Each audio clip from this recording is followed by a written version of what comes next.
ह्रीङ्कारासनगद्भितानलसिकां सौहक्लीं कलां बिभ्रतीं सौवर्णाम्बरधारिणीं वरसुधाधौतां त्रिनेत्रोज्ज्वलां वन्दे पुस्तकपाशमङ्कुशधरां स्रग्भूषितामुज्ज्वलां त्वां गौरीं त्रिपुरां परात्प्रगलां श्रीचक्रसंचारिणीम् ఓం శ్రీ విజయవాడ కనకదుర్గాదేవ్యై నమః. దుర్గామల్లీశ్వరాభ్యాం నమః.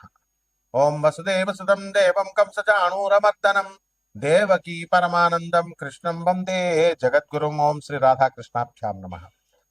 మనందరికీ కూడా ప్రేక్షకులకి, ఫాలోయర్స్కి, మన ఛానల్ని ఆదరించినటువంటి వాళ్ళకి, మన అభిమానులందరికీ కూడా ముఖ్యంగా నూతన సంవత్సర శుభాకాంక్షలు. 2026 పరాభవనామ సంవత్సరం ఫస్ట్ పాయింట్.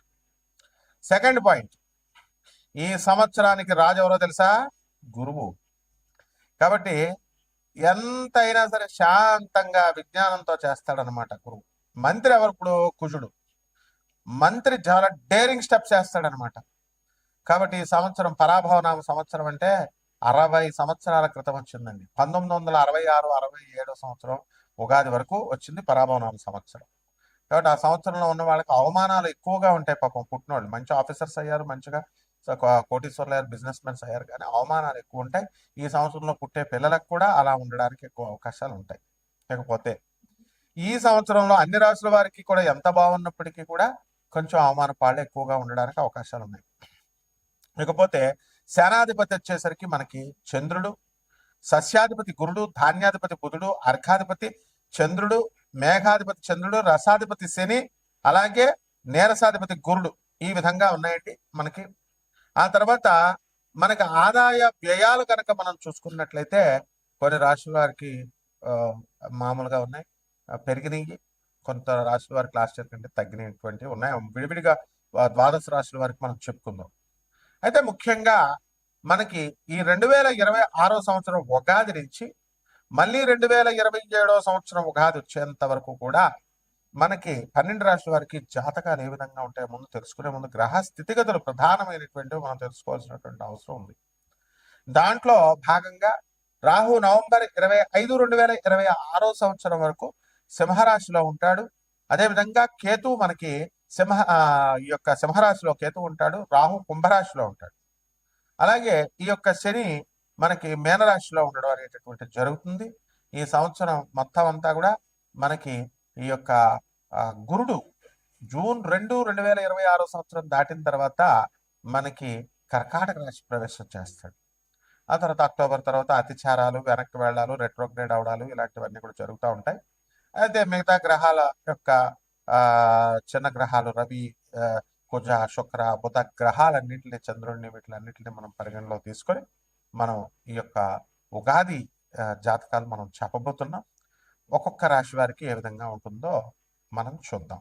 ముఖ్యంగా ఇవన్నీ కూడా కోటాను కోట్ల మంది కామన్ ప్లాట్ఫారం మీద చెప్పబడేటటువంటివి కాబట్టి స్కెలిటన్ ఐడియా 90% వరకు మీకు అప్లై అవుతాయి.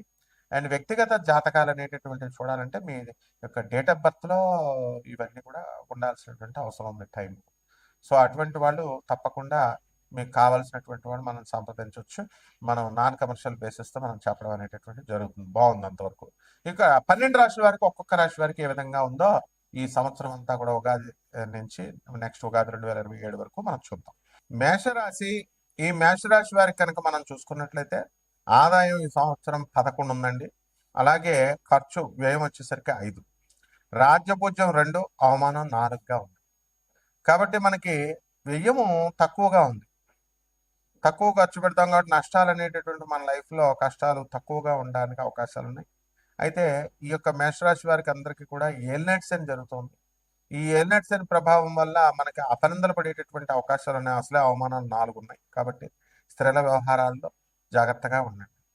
ఇకపోతే ఆదాయాల దగ్గరికి వచ్చేసరికి విపరీతమైన ఆదాయం ఉంది లాస్ట్ ఇయర్ కంటే కూడా. కాబట్టి మేషరాశి వాళ్ళందరూ కూడా బ్రహ్మాండంగా మీరు సంపాదించడం అనేటటువంటిది జరుగుతుంది. ఇకపోతే ఈ రాశి వారికి మీరు ఉద్యోగాలు, ప్రభుత్వ ఉద్యోగాలు, ప్రైవేట్ ఉద్యోగాల్లో ఉన్నటువంటి వాళ్ళు మీకు బకాయిలు ఈ సంస్థ ఏమీ ఉంచవు. కాబట్టి అన్నీ కూడా ఇచ్చేయడం జరుగుతాయి. జీతబత్యాలు, టీఏలు, డిఏలు, అరియర్స్లు అన్నీ మీకు చేతికొచ్చేస్తాయి. అలాగే రిటైర్మెంట్ అయినటువంటి వాళ్ళు ఎవరైతే ఉన్నారో వాళ్ళకి 1 టైం లైఫ్ సెటిల్మెంట్ చేసి మీకు ప్రభుత్వం అంతా కూడా తిరిగి ఇచ్చేయడం జరుగుతుంది. ఇక ప్రైవేట్ ఉద్యోగస్తులకి యాజమాన్యాలు మిమ్మల్ని గుర్తించడం అనేటటువంటివి జరుగుతాయి. కాబట్టి ప్రమోషన్స్ రావడానికి అవకాశాలు ఉన్నాయి. అయితే ఎన్ని శుభకార్యాలు జరుగుతున్నప్పటికీ కూడా ఏలినాటి శని జరుగుతుంది కాబట్టి ఒక రకమైనటువంటి వైరాగ్యంలోకి మీరు వెళ్ళిపోతారు. ఇక ప్రేమ వ్యవహారాల దగ్గరికి వచ్చేసరికి కొంచెం ఫెయిల్ అవ్వడానికి అవకాశాలు ఉన్నాయి. అలాగే అర్ధాష్టమంలో ఉన్నటువంటి గురుగ్రహ ప్రభావం జూన్ 2, 2026 సంవత్సరం నుంచి అనేకమైనటువంటి సమస్యలను మీకు తీసుకొస్తుంది. అలాగే ఆర్థికపరమైనటువంటి లావాదేవీల్లో వెనకబడిపోవడానికి అవకాశాలు ఉంటాయి. మీ స్నేహితులు మీతో పాటు చదువుకున్నటువంటి వాళ్ళంతా కూడా బాగా సంపాదించి ముందుకు వెళ్ళిపోవడం అనేటటువంటి జరుగుతాయి. మీరు ఎంతసేపు కూడా ఏలినాటి శని కాబట్టి ప్రేమల్లో కోసం పాకులాడుతూ అనవసరమైనటువంటి విషయాల మీద దృష్టి పెడుతూ అనవసరమైనటువంటి వ్యక్తులతో టాపిక్స్ మీద మాట్లాడుతూ టైం వేస్ట్ చేసుకోవడం అనేటటువంటి జరుగుతుంది. ఇకపోతే రైతులు వచ్చేసరికి బ్రహ్మాండమైనటువంటి సంపాదిస్తారు. వాళ్ళు తీసుకున్నటువంటి బ్యాంకుల దగ్గర లోన్లు అవనాయండి, లేకపోతే వ్యక్తిగతమైన పర్సనల్గా తీసుకున్నటువంటి లోన్స్ అవనాయండి, రుణాలు అవన్నీ కూడా తీర్చేయడానికి అవకాశాలు ఉంటాయి. అలాగే ఈ యొక్క నిద్ర అనేటటువంటి చాలా ఎక్కువగా మందకొడిగా ఉంటుంది. పనులు కూడా మరి శని మీనరాశిలో ఉన్న కారణంగా పనులు కూడా మందకొడిగా ఉంటాయి. అయితే వీళ్ళందరికీ కూడా పిప్పని నొప్పులు, మోకాల నొప్పులు ఇలాంటివి రావడానికి అవకాశాలు ఉంటాయి. అంటే జీవితం అంటే ఏంటో మీకు తెలియజేస్తుంది అనమాట. నన్ను మించిన వాడు లేడు, నేను చాలా గొప్పోడిని, దేవుడు లేడు, నాకు నేనే సంపాదించేసుకున్నాను, నాకు నేనే పైకి వచ్చేసాను, బిల్డింగ్లు కట్టాను, 4 కార్లు కొన్నా, పేదవాళ్ళకి ఏమీ నేను సాయం చేయాల్సినటువంటి అవసరం లేదు అని విర్రవీగుతున్నటువంటి వాళ్ళకి ఎవరైతే ఉన్నారో అటువంటి వాళ్ళకి జస్ట్ పిప్పని నొప్పి వస్తే జస్ట్ ఒక 10 నిమిషాలు బాగా భరించండి, చూద్దాం. అందువల్ల ఇక్కడ పేదవాళ్ళకి, అనాథలకి, సాధువులకి, తర్వాత ఈ యొక్క వికలాంగులకి ఎక్కువ సేవ చేయాలంటే మీకు రోడ్డు మీద కనబడిన ప్రతి ఒక్కళ్ళకి మీరు సహాయాలు చేసేస్తూనే ఉండండి. 1000 రూపాయల నోటు ఇచ్చేయాలి అలాగండి. అందుకని 10 రూపాయలు వేసి నేను దానం చేశాను కదా, ఆడెవడన్నా అవనండి, పేదవాడు కనబడితే 1000 ఇచ్చేయండి అంతే, సాధువులు కనబడితే 1000 ఇచ్చేయండి. పేదవాళ్ళు నిజంగా పేదవాళ్ళు కాదు చూసేవాడు చూసుకోండి, మరి మీకు శని మంచిగా చేయకపోతే నన్ను అడగండి. కాబట్టి ఈ రకంగా ఈ యొక్క ఏలినాటి శనిలో విద్యార్థులు కూడా చదువులో వెనకబడి ఉండడానికి అవకాశాలు ఉంటాయి. కాబట్టి ఈ ఈ విధంగా మనకి అనేకమైనటువంటి ఒడిదుడుకులు, లెసన్స్, మీ అన్నదమ్ముల నుంచి వ్యతిరేకత, మీ అక్కా చెల్లెల నుంచి ఆస్తి పోరాటాలు, కోర్టు కేసులతో సతమతమైపోయి చాలా బిజీగా ఉంటాడు. అసలు మేష రాశి వాళ్ళు అయితే ఇప్పుడు మనం ఎవరినైనా చూడండి చాలా బిజీ అండి అంటారు. ఏంట్రా బిజీ అంటే కోర్టు కేసులు అనమాట. ఏలినాటి శని వచ్చిందంటేనే అంతే, శత్రువులో ఫ్రెండ్స్ ఎవరో ఒకళ్ళు కోర్టులో కేసులు ఇలాంటివన్నీ కూడా జరుగుతాయి. కాబట్టి మేష రాశి వాళ్ళు ఇల్లు లేనటువంటి వాళ్ళు ఇల్లు కొంటారు, స్థలాలు లేనటువంటి వాళ్ళు స్థలాలు కొంటారు. ఆ రకంగా మనము అనేకమైనటువంటి విజయాలు మీరు సాధించడం అనేటటువంటి జరుగుతాయి. పెళ్ళిళ్ళు చేయండి, కట్నాలు ఇవ్వకండి, కట్నాలు తీసుకోకండి, పెళ్ళిళ్ళు అవుతాయి. శనీశ్వరుడు తొందరగా చేస్తాడు. కట్నాలు ఇచ్చి చేసినటువంటి పెళ్ళిళ్ళు కానీ, కట్నాలు తీసుకొని చేసినటువంటి పెళ్ళిళ్ళు కానీ ఏలినాటి శనిలో నేను చెప్తున్నాను, ఎవరు చెప్పట్లేదు, అవి డమాలు అయిపోవడానికి అవకాశాలు ఉంటాయి. కాబట్టి మళ్ళీ తర్వాత మేము ఎంత ఖర్చు పెట్టామండి అని అంటే కుదరదు. ఒకళ్ళని పీడించితే శనీశ్వరుడు ఒప్పుకోడు. ఈ రకంగా మనకి ఈ యొక్క ఏలినాటి శని జరుగుతుంది మనకి. కాబట్టి మేషరాశి వారికి ఏం చేయాలండి మనం పరిహారాలు అంటే, మొట్టమొదటిగా పేదవారికి అందరికీ పేద స్టూడెంట్స్ అందరికి కూడా హెల్ప్ చేయండి మీరు. ఇక రావి చెట్టు చుట్టూ ప్రదక్షిణాలు చేయాలా, ఓం శనేశ్వరాయ నమః అంటూ.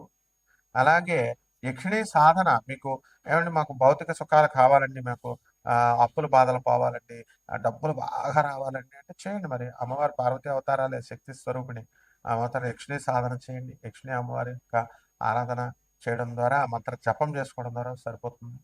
అలాగే ఏలినాటి శని కాబట్టి శని జపం చేయండి, శని స్తోత్రాలు చదవండి. అలాగే మీకు చక్కగా మేషరాశి కాబట్టి గురుడు అర్ధాశ్రమ గురుడు నాటి గురు జపం చేయండి, గురు స్తోత్రాలు చదవండి. పసుపు రంగు వస్త్రాలను పేదవాళ్ళందరికీ కూడా దానం చేయండి. ఈ రకంగా మీరు శనగల నివేదన అంటే కిలోంపావు శనగలను కాదు, దగ్గరగా మీరు పంతులు గారికి ఒక బస్తా శనగలు ఇవ్వాలి మీరు. తర్వాత ఏదో 100 రూపాయలు 200 రూపాయలు దక్షిణ కాదండి, మీరు చక్కగా ఒక 5,000 రూపాయలు దక్షిణ, తర్వాత శనగపప్పులు బస్తా ఇవ్వండి. చక్కగా హాయిగా వాళ్ళు ఆశీర్వదించాలి మిమ్మల్ని. అలాగే శివుడికి అభిషేకాలు, పంచామృతాలతో అభిషేకం చేసుకోండి. ఉత్తుత్తి నీళ్ళతో చేస్తే ఏమొస్తుంది అభిషేకం?